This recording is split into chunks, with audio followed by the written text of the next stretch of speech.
right in my ears. Clock by Simeon Mobile Disco here on Democracy Now!, democracynow.org, The War and Peace Report. I'm Amy Goodman. We're in Washington, D.C. on the road. Tonight we'll be in New York at the Community Church at 7 o'clock. Tomorrow we'll be broadcasting from New York as well, and then we move on to Los Angeles, Fresno, Minneapolis, and Columbia and St. Louis, Missouri over the next few days. We continue now our election coverage by turning to three guests. Here in Washington, D.C., Kim Gandy, President, National Organization for Women. She's endorsed Hillary Clinton. We're also joined by Bill Fletcher, executive editor of the Black Commentator, former president of the Trans-Africa Forum. His forthcoming book is called Solidarity Divided, The Crisis in Organized Labor and a New Path Towards Social Justice. Bill Fletcher is endorsing Barack Obama. And we're also joined by Ted Glick. Ted Glick is a Green Party member who has endorsed Cynthia McKinney. We welcome you all to Democracy Now!, but we're going to begin with Kim Gandy, president of the National Organization for Women. She's been traveling the country, stumping for Hillary Clinton. Kim Gandy, you were in Pennsylvania. First, your response to the primary yesterday there. Well, obviously, all of Hillary Clinton's supporters were delighted by the outcome of the primary. A double-digit lead was what we had all hoped for. We traveled all over the state talking to people from one end to the other and got a very, very strong response, especially people who made their decision in the last few days. 1 to 3 days went nearly 20 points for Hillary Clinton. And what was your observations as you stumped through Pennsylvania? Where did you go? What are the issues that you were focusing on?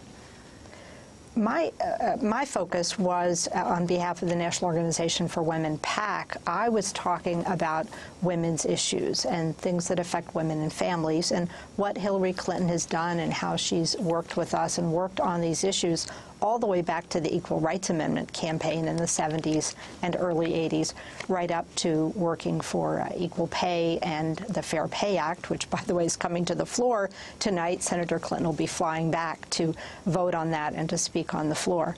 And so I went from from Philadelphia to Pittsburgh to Lancaster, Elizabethtown, Kutztown, Allentown, really made the rounds of the state, talking mostly to women about why Hillary Clinton is the candidate who will best support women's rights and family issues.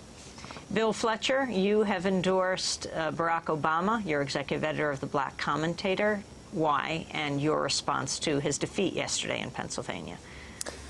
I think, Amy, that he actually did very well yesterday. That we have to keep in mind the context.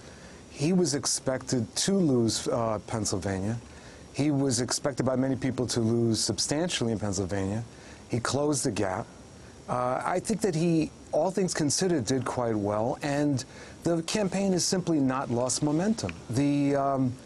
My reasons for backing Obama is that I think that on the issues that he is better positioned and that he offers an opportunity beginning with his inauguration in 2009 to change the direction of the country and particularly to change the relationship between the United States and the rest of the planet.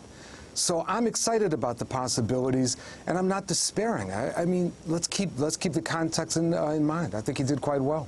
You didn't always come out with an endorsement. Can you talk about what made you endorse Barack Obama? No, that's quite correct. I've had differences, and I still have differences with the senator. And I think that he needs to be stronger in certain issues, particularly in foreign policy and health care. But I think that we're now in a very different position than we were several months ago. We have these two candidates, and we have one candidate who has touched a nerve within the United States and has mobilized this very fascinating constituency of younger voters, of voters that have been alienated in the past, who are looking for change. And I think what we're seeing is actually a rebellion in the ranks against the years of the Bush administration, but actually as well against the politics that was played out during the Clinton era. That's what I think progressives need to capitalize on. That's why I think it's so important for us to get involved in the campaign now and make a difference. Ted Glick, you're a Green Party activist. You're supporting Cynthia McKinney. What is your assessment of what happened in Pennsylvania?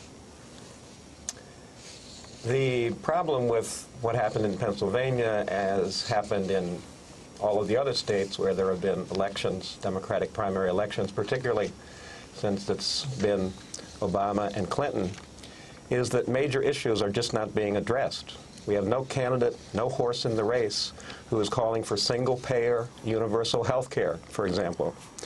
We have no candidate who is saying that we need to get out of Iraq and we need to renounce our demand, our desire for Iraq's oil. No candidate has said that we should not be about privatizing Iraq's oil. It's their oil for them to use as they see fit.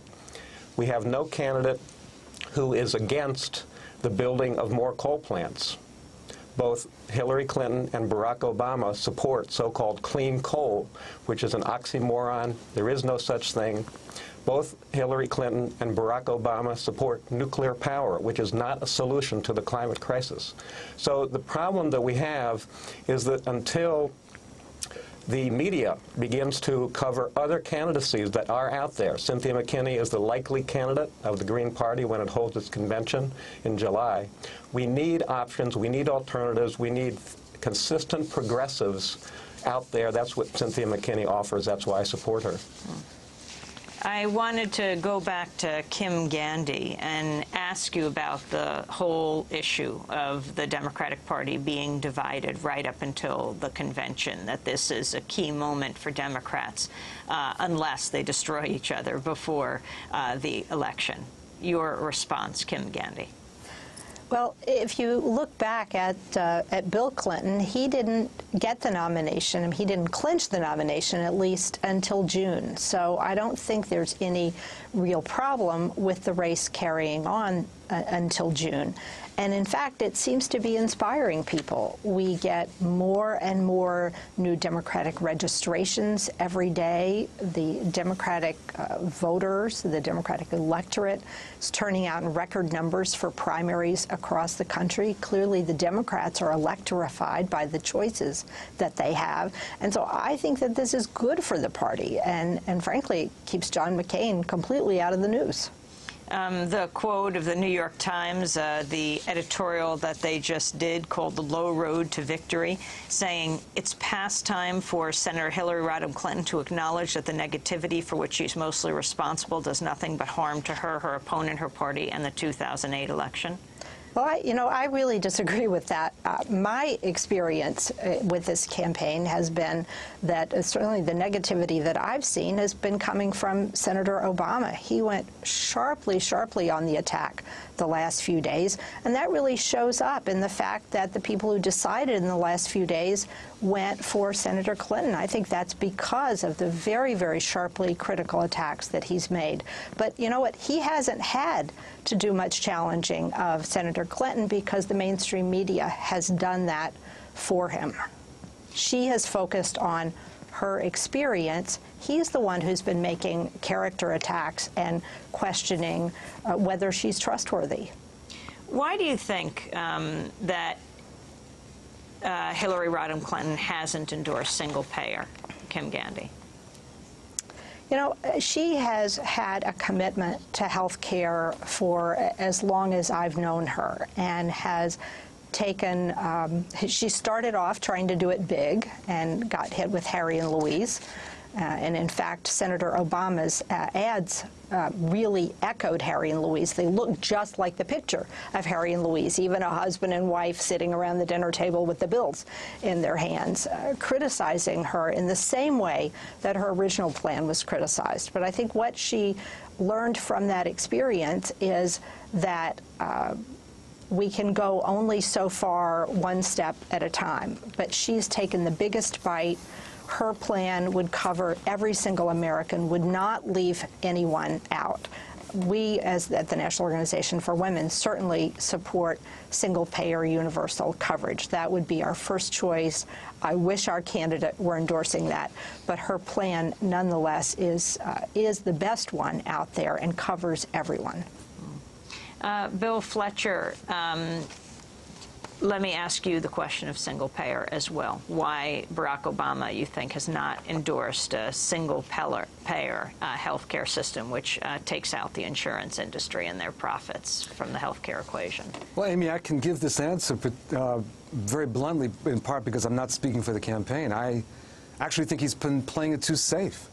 I think that, and in that sense, I agree very much with what my friend Ted Glick was saying. I think that, you know, that there needs to be much more of a push on the issues, and I think that, unfortunately, Senator Obama has thought that this might hurt his coalition. So I do think he needs to be pushed. But I want to say one other thing, Amy. I'm trying to figure out whether we're in the same country.